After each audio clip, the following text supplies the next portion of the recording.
We're in Casey County, Gregory Lawhorn. That's correct. With a handful of cane right over here. Let's talk about what's going on here today. Now you're making molasses, or sorghum. Sorghum. What's the difference between molasses and sorghum? Well, now I've read so many stories about it, I don't know what to tell you the truth about it. Molasses, that I've been told, is a darker blackstrap type thing. Right. And sorghum is a sweeter, lighter color. Right. So that's about all I can tell you the difference in it. But around here, everything's sorghum. Yeah. But we call it molasses. All this starts with cane. Cane. When it's growing, it looks a lot like corn. The seeds are very, very small, and you plant it like you do corn. When you see it growing before the head comes on, you'd think it's corn. Yeah. I mean, then after it gets about 120 days old, it's mature. You can go in the field and strip the leaves off, or you can cut it and bring it to the mill or your press and strip it there. It'll hold itself in shape if you'll strip it standing and break the head out.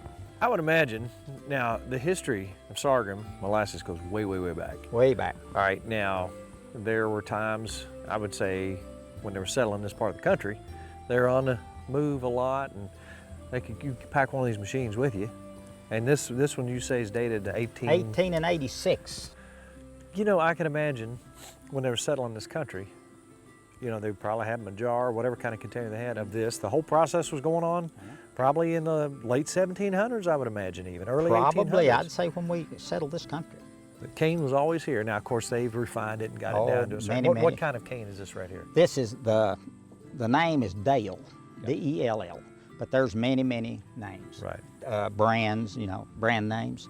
And if you chew on it, can you get a sweet taste out of it? You can chew that, but if you're not careful, it'll make your mouth sore. No kidding. Yep. So it's pretty tough. Yeah, but it's sweet. I don't know what it does. It kind of breaks your mouth out a little. So here you are. You got your cane. You got the leaves stripped off. You take it over here, and you got your old broke mule over here. What's his name? Jack. Jack. Yeah, about 12 years old. Yeah. Good old broke mule. So basically, you feed the cane. You push it in the mill. Okay. So you have to actually physically. It doesn't. Well, you just start it. Gotcha. And then it pulls it through. And the juices flow out. Runs out in a pan, bucket, whatever. And you need to strain it 3 or 4 or 5 times. Gotcha. And then put it in the pan, and then cook it till it gets 227 degrees. That's the part that kind of fascinated me. Not 223 and not 234. No. What is it? 27. 27. 227. What happens if it's not hot enough or too hot? It'll be thin. Huh. See, some people like it kind of thick, and some like it little thin. Yeah. But the really right consistency is 227 degrees. 220. That's specific. Mm-hmm. All right. Once you pour that off, take it over there and cook it up. I saw a guy over there just stirring it all up. I guess you're very carefully looking at the temperature there and seeing what goes on. What happens at that point when it gets that magic 227? You pull it off of the fire immediately. Yeah. Say the pan's got 4 handles. Right. You just get 4 people and get it off there quick.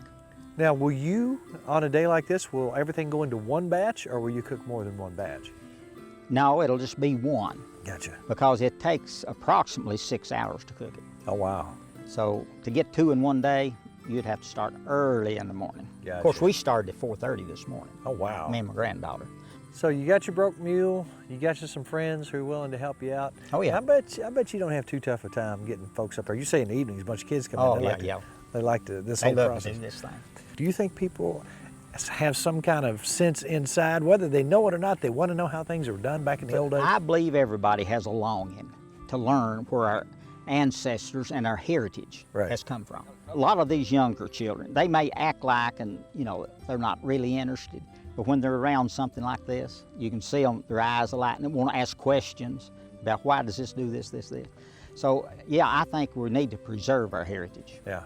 And we might have to go back to that someday. Well, you know, if you can do it, you could survive if things got to a certain point.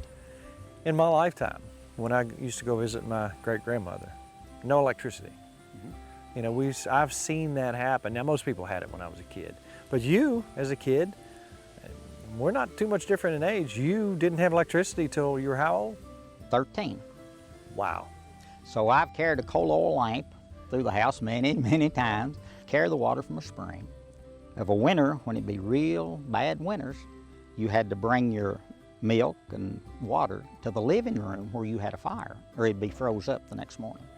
And, you know, we all had tasks and we all had chores. It was important for us to get that done. There wasn't any, I don't think I want to. Oh, never, no. You say that like I said it. The dad would not put up with that. No.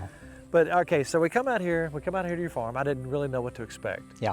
We start walking in here, I see this huge, beautiful oak tree that's got to be 200-300 years old. 2 at least, yeah. And then we see this log cabin and we see the mules and the horses and all this stuff going on. And it's almost like, I remember visiting Hodgenville where Abraham Lincoln was born, a little area like that. You have really created a feeling here of what it was like not that long ago. You know, you think 100 years ago, yeah.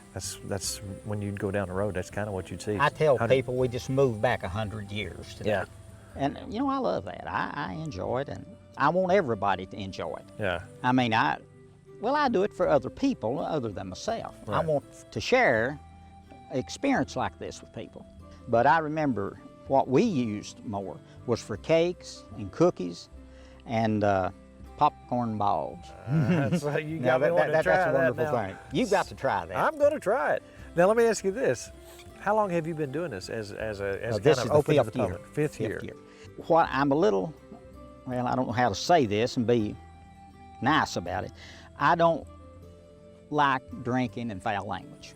Did you see my signs? I saw your sign. Now, I want to keep it to where everybody can come and not have to feel like they're going to be insulted. This is a beautiful thing, and when people see this, of course, it'll already be over. But is this going to happen? Is this going to be a well, yearly event? as far as I know, we're going to continue each year. And at the end of the day, there's dinner. Huge dinner. A feast, I have heard. Oh, you see that big long table? And I heard horse rides going on out here. Yeah, yeah. They take them back there to the big point where you look over on Brush Creek. Beautiful scenery over there. You'll have to take a little ride after a while. Thank Yeah. you. Thank you for doing what you're doing and All keeping right, the appreciate traditions it. alive. That's part of what this show does. Well, that's what we need. We need to get back to reality. Yeah. Well, thank you so much for taking All right. time out for us today. Thank you. Uh-huh.